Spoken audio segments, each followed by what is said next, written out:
Alright guys, welcome back to VALORANT News. Major roster developments last night, especially with what is going on at Sentinels. Despite signing Caillou, we think, from the QBet Academy as we thought their new in-game leader, JohnQT looks to be back on the team regardless. What is going on at Sentinels? What are they cooking up, especially with Zellsis apparently leaving Sentinels and choosing to go to Cloud9 because he wasn't so convinced about their direction. Lots of drama going on there as well. Very much interested to your thoughts in the comments. Hit the like button if you enjoy. Subscribe if you're new as always. Lots to get into today. Joe V is officially off Talon. He'll be looking for a new opportunity as a coach going forwards. But I really wanted to dive into what's happening with BBL as well, because there was some big drama yesterday in effectively 3 different situations, and starting really here. So, just to try and get through all of this controversy really, BBL Pacific, that is the team, one of the teams that won Ascension and qualified, of course, for the VALORANT Champions Tour next season as a guest slot, as it were. Now, that team is considered an affiliate of BBL. So they're not an academy, technically, although the reality is things operate rather similarly. As we know, QBet Academy could not even go and play Ascension because they're officially a Sentinels Academy team, therefore they were never going to be able to qualify.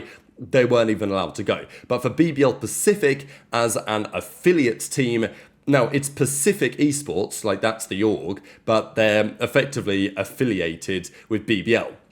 Now, BBL have decided, BBL Esports this is, that having BBL Pacific qualified, they just want the entire team. And that's what they've done. All of the players have agreed, that's where they are going to go. I don't imagine that they had too much choice in the matter, especially because of the relationship between BBL and BBL Pacific.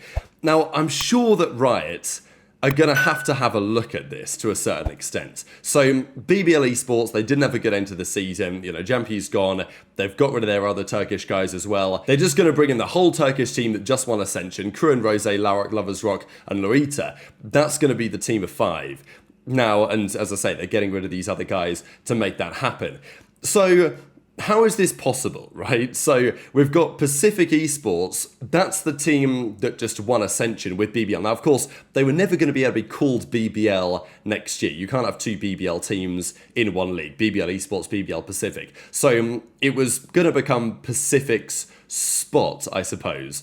But what's very interesting is that this guy, and who I believe is a co-founder of BBL Esports, said this: BBL Pacific is a team entirely owned by BBL. The players of BBL and BBL Pacific are also under contract with us. We hold the transfer rights for all of them. I think BBL Pacific is one of our biggest investments. It might be our smartest move. So, okay, hang on a second, right? So they're not an academy team, they're an affiliate team, but you have the full and sole transfer rights to those players, and they're effectively under contract with BBL anyway. So it effectively is the same thing, right? So what's happening here is, I think, kind of remarkable in that BBL have just chosen, okay, they're going to sign all of those players to their team instead. So what does that mean for Pacific? Now, it's okay for those players, I guess, because they still end up in the league. Even Kojo says, affiliate team, in quotations. But again, in a different world, we know that these teams typically, once they get into the league, some of them might get poached by different organizations. But getting the entire team poached as a 5-man lineup straight into BBL Esports is quite remarkable. So then, like, what are Pacific going to do? Are they just getting screwed, like, as an organization, right? Assuming the top guys over there, you know, they maybe knew this was coming, and I suppose the way that BBL will see it is, well, we invested a lot into making this team happen, so we're going to reap all the rewards of it. But now Pacific Esports have ascended, but they have no team. And the players that ascended with them and managed to qualify with their team, they've now been signed somewhere else instead. So now Pacific, I mean, what leg do they really have to stand on?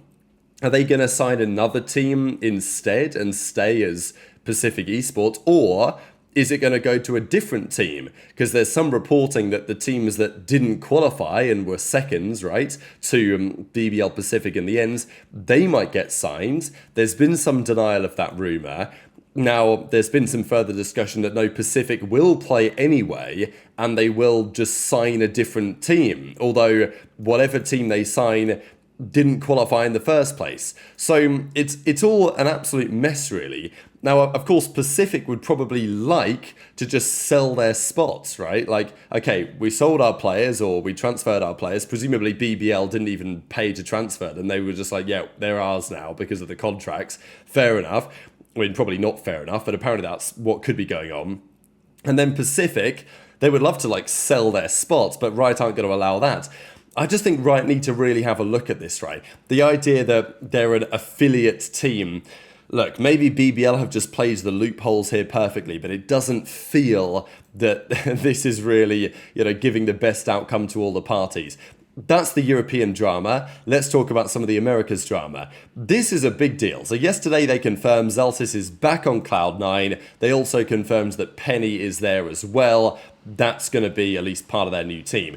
Now, they sat down and actually did a podcast. This is very, very interesting. This also is a great thumbnail. I'm sure this is going to go absolutely platinum if Cloud9 have a stinker of a season. I mean, this picture is ripe for abuse when or if Cloud9 have a difficult time. But surprisingly enough, they sit down with their coach, with Oxy, with Zellsis, with Penny. We think it's going to be Zephyr and Vic rounding out the team. And they sit down and they have a talk about all sorts of things. Now, they were very honest and open in this discussion, and it caused quite a lot of drama, actually. And one of the pieces we'll see in a second. So, the general consensus was they wanted to replace neT. So, they were talking a little bit about neT. They were saying that, he was inconsistent, and, that's pretty much what they said. Now, this is controversial, and actually we'll just discuss the neT thing right about now, actually, because neT, he quote tweeted the announcement tweet, but really he was talking about the podcast. I've been nothing but cordial this whole time, and I never said anything bad about the org or the situation as a whole, but to use my name in a negative light for content is super unprofessional and wrong. I'll always do my best to stay in my lane and be as professional as I can, but this is genuinely upsetting. Now, look, do I think he's got a point? Maybe. I just think it's a different point, right? I don't think they're using his name for content exactly. They're just saying it as it is and being open and honest. I don't think they said anything dramatically wrong. I think what is arguably unfair and unprofessional is that to drop a podcast like this where they say, well, neT was inconsistent, we didn't really want to team with them going forwards, when neT is still searching for another team, is not good for his future prospects, right? Like, it is kind of common practice to refrain from comment on why you parted ways with a former teammate until they have secured a new team, kind of how it goes. But is there any mandates to do that? Not necessarily. Have we kind of known that was a thing anyway, since neT was removed from G2 and they probably got better, right? So, I think there's a couple of ways to look at it. I think the neT has a point to some degree. If I was him, I'd also not be especially happy about it. I don't think Cloud9 have done anything terribly wrong here. They've certainly been transparent with their fans. That can be said. Now, they also talked about, what was very interesting, is Penny in their trial. So they trialed out Bang, Xander, Satellite, Baby Bay, and EU.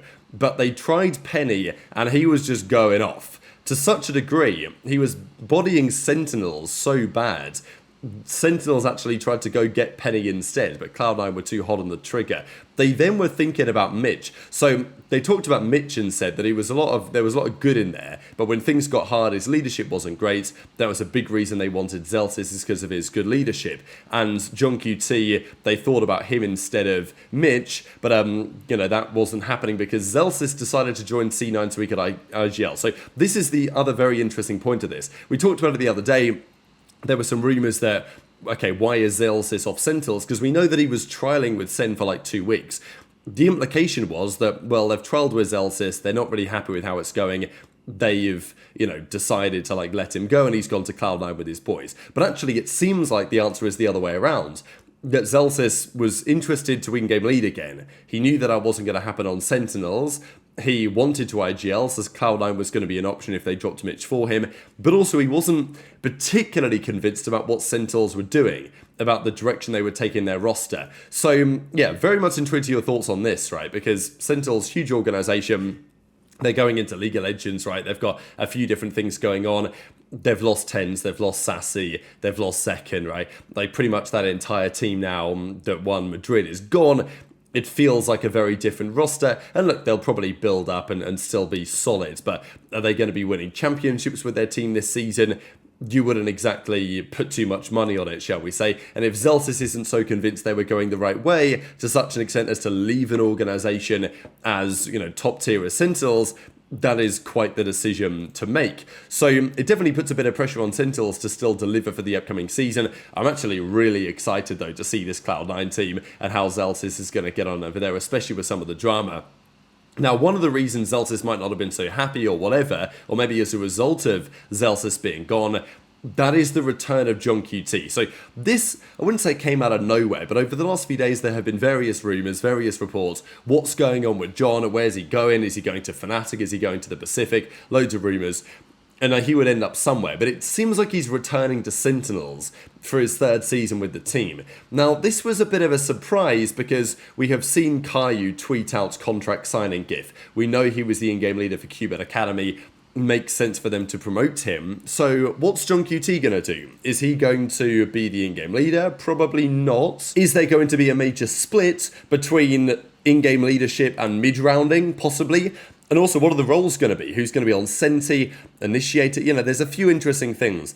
There has been talk about maybe with Kaplan's approach to JohnQT's leadership, changing the roles around. We'll see what they say as and when things get announced. But this is the rumoured 5-man team. Narrate's not going anywhere. Cortasia coming in. Caillou, we're pretty sure, is signing, as with Redux as well. JohnQT rounding out the lineup. So definitely an interesting team. A long way from what I might have expected when Rostermania first began. I mean, no Zekken obviously as the key standout. Look, do I think the Redux getting the promotion eventually is a good idea? Yeah, I like the Caillou idea as well. I think the Cortasia pickup could be pretty good. I actually kind of like this team. I think this roster to some extent might fly under the radar. Look, do I think they're going to win an international? Probably not. But could they still be better than some people think? Just because the team is so different now to what it used to be, right? And it is going to be weird for Sentinels fans. But I actually don't hate what they've done here. I think getting John back is probably a good idea, regardless of whether roles and everything you think makes much sense. I think that losing both JohnQT and Zekken would have been too much. So getting him back, I think, is a good decision. We'll see what happens next, right? JohnQT also tweets this out. He puts the finger up. So, yeah, one more contract to sign, maybe. So very much into your thoughts in the comments. Hit the like button if you enjoyed. Subscribe if you're new. Take care. And I'll see you next time.